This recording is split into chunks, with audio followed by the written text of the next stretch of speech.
Yo, what is up guys? It's the Goblin and welcome back to another Fortnite Battle Royale video. Now today's video is going to be a tips and tricks video for Season 7 where I'm going to show you guys a pretty typical victory royale that I got here today out of Fatal Fields. And I'm going to talk about how to get more solo wins and specifically more about positioning, because I really think when it comes down to solo wins, it really comes down to a couple of things: aiming, building, and then the third one would be decision making / positioning. And a lot of that decision making and positioning has been changed with this game, because I thought Season 7 was already a big enough change, and then, you know, we knew that there was going to be there's plains, the snow biome, and now that new Infinity Gauntlet sword thing, which is absolutely crazy. With basically the sword, it's very, very scary, and there's some ways to counter it, there's some ways to use it when you have it, and it sort of is like a mini Thanos in the game as of right now, and it spawns every match at Polar Peaks. We're going to talk about how to get more solo wins and analyze this gameplay here. If you guys could smack a like on this thing, I'd really appreciate that. Support lately has been incredible. Let's go for 2,000 likes. I have a feeling we can break it. You guys have just been supporting amazing. And also subscribe to the channel if you guys are new and not already subscribed. Thank you so much for 610,000 subscribers. I very, very much do appreciate it. So basically, when you're going for solo wins in this season, a lot of people, that left side of the map, which is weird because that side of the map was, I mean, it wasn't that poppin' last season. It was kind of a dead sort of area. Not really completely dead, but a slower sort of area. And that, of course, is now the super hyped area, that snow biome. And I think that this makes spots a lot more viable to go for high kills, such as tilted towers, different stuff that are right around there, shifty shafts, where you can cut people off coming out of there. But if you want to go, for high kills, the snow place, definitely, tilted towers, those are still the places to go. But if you want to go for consistent solo wins and want to win more solos in this game, as of right now, the best places to land are the places that are kind of out of the way there. And of course, it depends on the bus route. So on a bus route where it's going right on top of the snow biome, if you can stretch that over to somewhere like Lonely Lodge, or you stretch that over to Paradise or something, you are going to be in the clear, and most of the time you're going to have a lot of loot to yourself. So when picking your landing spot, remember that the majority of players are going to be to that snow area. And I mean, this update's been out for like a week, and that's still the way it is. They're getting more spread out throughout the map, and I think with next week's challenges, they're going to be spread out people even more to different locations, and it should start to normalize. But this is the exact same thing that happened with Paradise on the other side of the map. So if you guys were around back when the season that Paradise came out, you can remember it's sort of the exact same thing. Those locations like retail, like Salty, that stuff that was right out of the new location always is affected, and that's the same on the other side with the locations of the snow biome. So for positioning, that's something you want to keep track of, and you want to know about that area. Of course, I've talked about planes, I've talked about zip lines. Those make rotations a lot easier and allow you to stretch your landing also. One thing about planes, I want to talk about them in solos, I guess, because this is a solo win video. I want to talk about it quickly. First of all, zip lines, don't take them if you're near enemies, is what I say with them, because people can shoot you off them pretty easily, and you're kind of stuck up there in a normal game where you can take fall damage. And for planes, you can basically just build when they charge at you and then shoot them on the way when they're driving right by you, because they are kind of hard to control. And I find that planes, they are super annoying, but the best thing to do if you have enough ammo is just to shoot at them and try to shoot down the driver. So trying to get more solo wins in this game.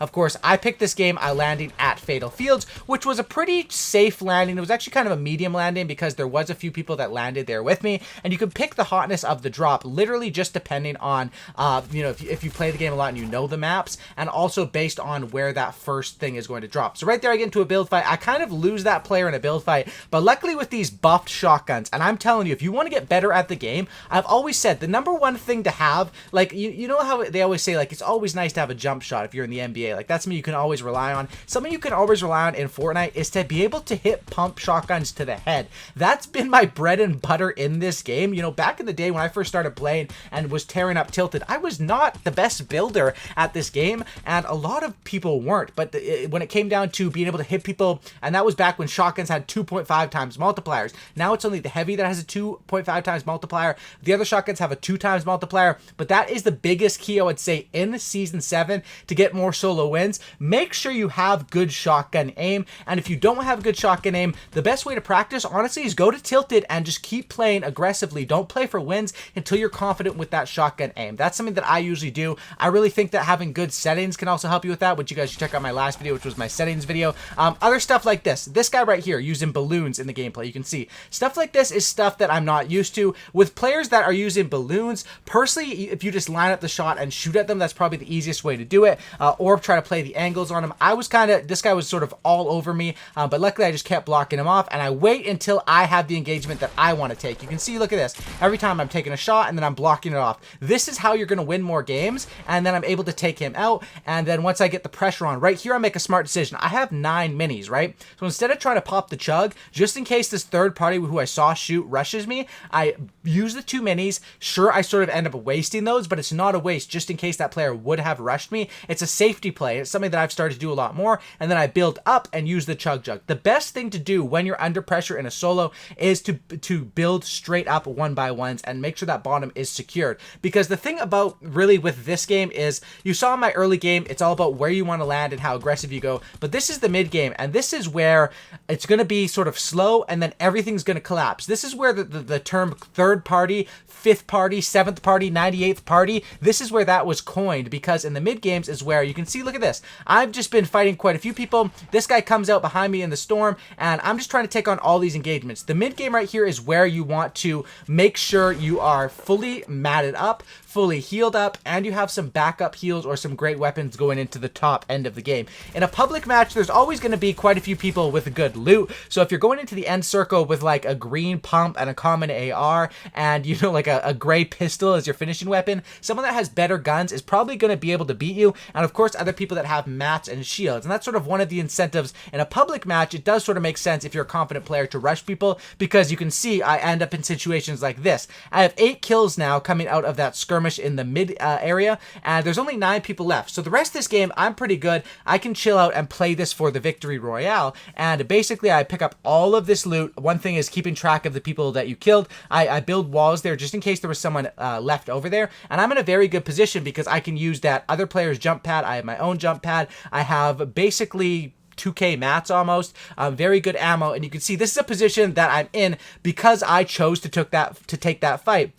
Now, I don't think the incentives are still good enough to go for as like fights. If your main goal is just to win, you probably want to avoid fights except where you're coming in as the third party, and that's what I would recommend doing. And here at this point, I'm just trying to milk all the loot, slide over to the zone, and once you get to the top 10, the game gets pretty simple. And honestly, I know it sounds easier said than done to break it down, but what you want to do is you simply want to get to the next zone and you want to base up. And you almost always, this is the right strategy to rotate early and base up ahead of people. It all depends on the zone though. Sometimes, you know, if you're in a really bad spot, you don't have a lot of mats, maybe you want to move in with the zone. But traditionally, if you're set up here, I mean, there's not much that can touch me when I'm in a position like this. I mean, what can they do? As long as I don't over peek and get sniped, they can RPG down my base. The guy could come through with that energy sword and slice down my base. But for the majority of the time, I like to, like I said, early game, you can choose how you want to play it. Mid game is where you need to make sure you're cashing in. And then the end game is where I base up and I want to secure this win. I'm not too concerned about kills. I already got 8 kills.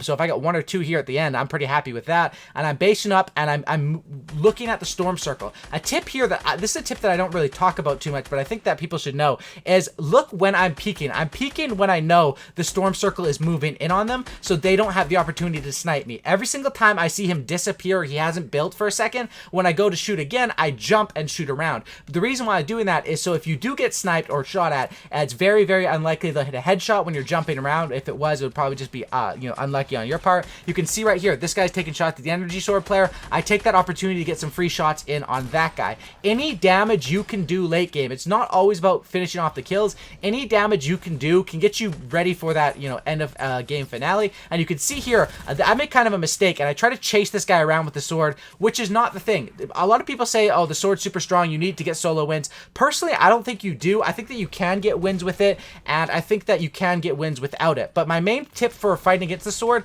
is to create distance against it. You can see here basically what I'm trying to do. Whenever I got pressure on me, I'm trying to create distance and get away from that sword. Height advantage, and if you can get up on mountains and create distance between that, that is definitely the way to do it. Here I'm getting spammed also, and once again, I do the same play from earlier. I build up and I use all of my potions. I have these potions because I chose to make the right play in the mid game, and I'm able to use these because I build up, get height advantage, and then I put these traps on myself just in case that energy sword guy comes flying in here, because I know he has 400 health, so a lot of traps, you know, 3 traps, 450. My math was, I wasn't even thinking math on that point, but I was accurate with that.